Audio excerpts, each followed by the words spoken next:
मंसूर को जो है सूली पर चढ़ा दिया, शम्स तबरेज की खाल खिंचवा ली। खाल खिंचवाने का मतलब समझते हैं? जो जानवर आप काट के देख रहे हो ना, उसकी पहले खाल खींची जाती है, कितना कष्ट होता होगा।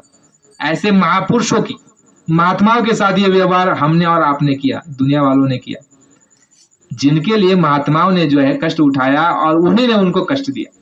ईसा मसीह को किसने कष्ट दिया? आपने और हमने कष्ट दिया, उनको सूली पर चढ़ा दिया गया।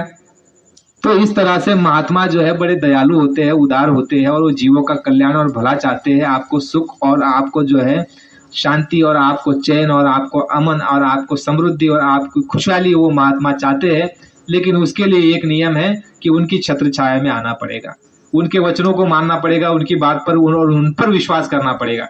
और आप अगर इन पर विश्वास नहीं करोगे, गुरु महाराज ने और एक बात कही थी कि बच्चा, महात्मा तो आपको सब कुछ दे सकते हैं, लेकिन आपको महात्माओं पर विश्वास नहीं है, आपको दिल्ली वालों पर विश्वास है, इसलिए आपकी ये दशा है।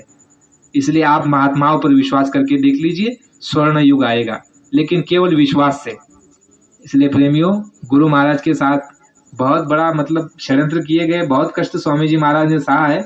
और ऐसे ही नहीं, जो बीच में बात छूट गई, गुरु महाराज ने कहा कि दुनिया वालों, तुमने सभी महात्माओं को बहुत कष्ट दिया, लेकिन इस दाढ़ी वाले बाबा का तुम बाल बाका नहीं कर सकते। ये वचन गुरु महाराज ने कहे हुए हैं कि दुनिया वालों, तुमने जो है महात्माओं को बहुत तकलीफ दी, लेकिन दाढ़ी वाले बाबा का तुम बाल बाका नहीं कर सकते।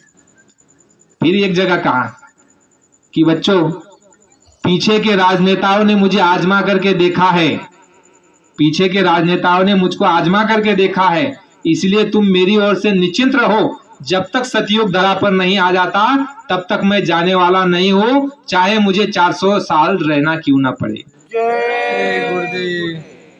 तो बहुत सारी बातें हैं, एक दिन में, एक घंटे में कुछ नहीं समझ में आएगा, लेकिन इतना जरूर समझ लीजिए कि हम और आप महापुरुषों की छत्र छाया में हैं और उनकी सुरक्षा में हैं। विश्वास और यकीन और उनके जो है वचनों पर चलना, सत्संग में जाना, रैली में शामिल होना, और हमारे जीवन में हमारे संसारी सभी कर्तव्यों को पार करना, और ईमानदारी और मेहनत से रहना, झूठ नहीं बोलना, छल नहीं करना, कपट नहीं करना, धर्म के साथ। हर व्यवहार में धर्म होना चाहिए, कर्तव्य होना चाहिए। धर्म क्या होता है?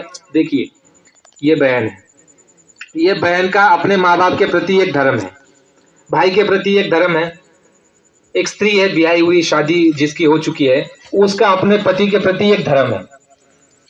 ठीक दूसरा धर्म जो है माँ बाप के साथ है, एक धर्म भाई बहन के साथ है, एक धर्म उसका संसार के प्रति है, एक धर्म उसका सास ससुर के प्रति है, एक धर्म उसका समाज के प्रति है। जिस समाज में आप हो, बंजारा समाज में, आपका उस समाज के ऊपर भी एक आपका कर्तव्य है कि आपके समाज में किस तरह से लोग अच्छे मार्ग में आए, किस तरह से आप में सब अमन चैन हो, किस तरह से कोई लड़ाई झगड़ा ना हो, वो एक कर्तव्य। ये कर्तव्य आपका आत्म कर्तव्य। तो गुरु महाराज ने धर्म शिक्षा दी। गुरु महाराज ने जो नाम बताया है, जय गुरुदेव धर्म प्रचारक संस्था, ये गुरु महाराज ने नाम दिया, जय गुरुदेव धर्म प्रचारक संस्था, यानी धर्म का प्रचार करने वाले महात्मा। और धर्म क्या है? गुरु महाराज ने कहा कि एक ही धर्म है, सच्चा धर्म, आत्मा और परमात्मा।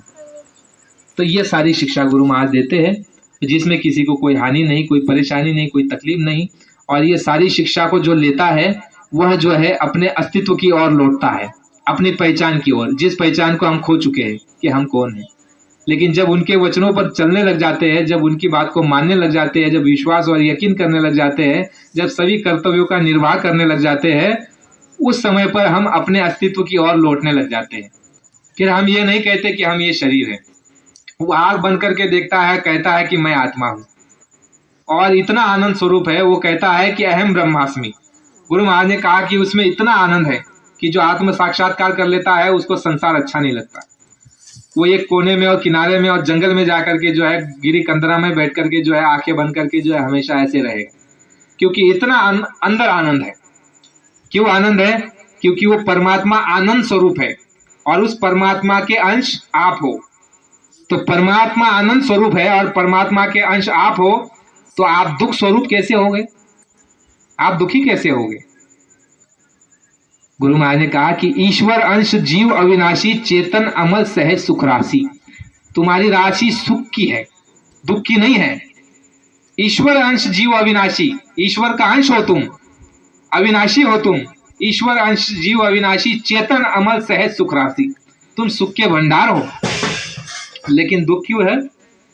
बुरे कर्मों के कारण। बुरे कर्मों के कारण दुख है। स्वामी जी महाराज सत्संग में कहा करते हैं कि बच्चा, अगर मुक्ति मोक्ष समझ में नहीं आती, महात्माओं की बात समझ में नहीं आती है, तो रामायण समझ लो, गीता समझ लो, महाभारत समझ लो, वेद समझ लो। उसमें क्या बताया गया है? अच्छे कर्म करो, नेक कर्म करो, सत्यवादी बनो, ईमानदार रहो, अच्छे कर्म बताए हैं। तो अच्छे कर्म जब तुम करने लग जाओगे तो तुमको सुख मिलेगा। क्या मिलेगा? सुख मिलेगा। और मुक्ति चाहते हो तो संतों की शरण लो।